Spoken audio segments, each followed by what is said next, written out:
Hello everyone, I am Mandira. Welcome to my channel Smart Thinker.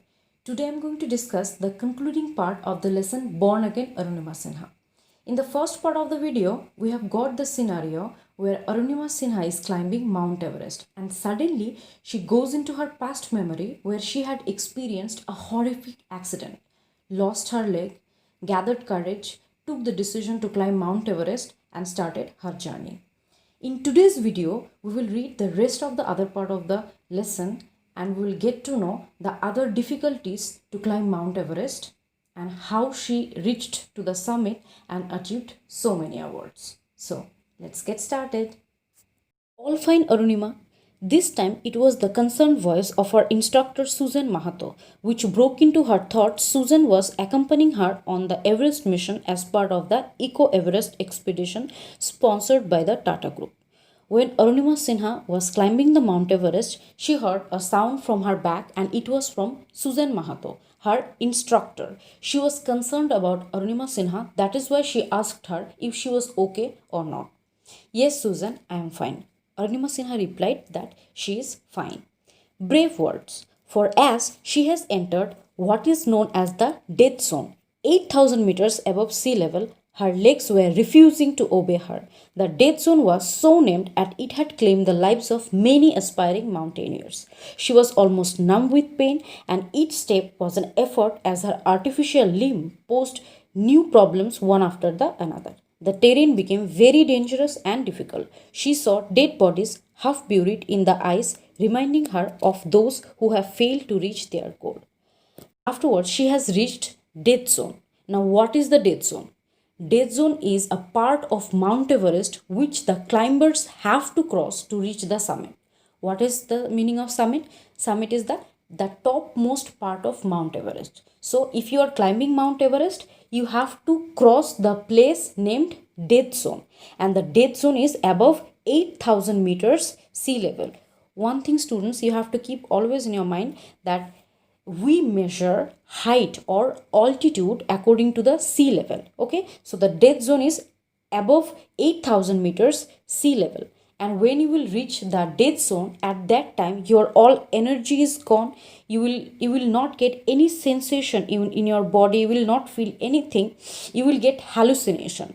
What is hallucination? You will see or hear those things which doesn't exist, and you will get to see dead bodies. The same was happening with Arunima Sinha. She couldn't feel her body as she was wearing her artificial limb. It was like becoming more difficult for her to move forward. She saw dead bodies half buried in the ice, which were reminding her that these people have failed to reach the summit. Seeing her struggle, the Sherpa again spoke, "Madam, we should turn back." When the Sherpa saw that she was struggling, he said that, "Madam, we should go back." But she said, "No, that's not an option. I want to complete the climb today." She said that she wants to complete the climb today. Her artificial leg was constantly troubling her as it cut into flesh on her leg. Sharp ridges rose over the icy slopes before her. She must climb over them, step by step. One false move, and she could fall into a deep crevasse below. She took a deep breath and pressed on. As she was climbing with her artificial leg, she was feeling or she was experiencing excessive leg pain, and the precarious slopes in front of her was challenging her constantly. But she took a deep breath and decided to move forward and not to take any false move, because if she takes any false step, she can die in that mountain. "Just a bit more and you will be there," she told to herself. Then she told to herself that just a bit more and you will reach to the summit. And then she was on the summit, and afterwards she reached the summit on top of the highest mountain in the world. Afterwards, finally, she reached the summit, and the date was 2013, 21st of May. Will remain etched in her memory forever. It means that she will always remember this date. She had done it. She had reached the summit. She was the second amputee in the world to have climbed Mount Everest. She was the second amputee in the world to have climbed Mount Everest. The first is Rhonda Graham from USA, and she is second. Arunima Sinha was the first Indian who had dared to take on such a challenge. Arunima proudly planted the Indian tricolor on the top of the summit. When Arunima reached on the top of the summit, she planted our Indian national flag there. She also pushed a note wrapped in cloth into the snow, thanking the Almighty for helping her achieve her dream. And along with that, she also pushed a note. A note means a cheat, where she has thanked the Almighty, the God, for helping her to reach to this summit. In December 2014, in a grand ceremony, the Prime Minister of India released the book Born Again on the Mountain, written by Arunima, on her experience of scaling Mount Everest. Afterwards, in 2014, in the month of December, our Honorable Prime Minister of India released the book Born Again on the Mountain. This book was written by her, and where she had experienced her climbing journey. In 2015, she was awarded the Padma Shri, the fourth highest civilian honor in India. She was also honored with the Tenzing Norgay Award in 2016, the First Lady Award in 2018. Afterwards, in 2015, she got Padma Shri Award.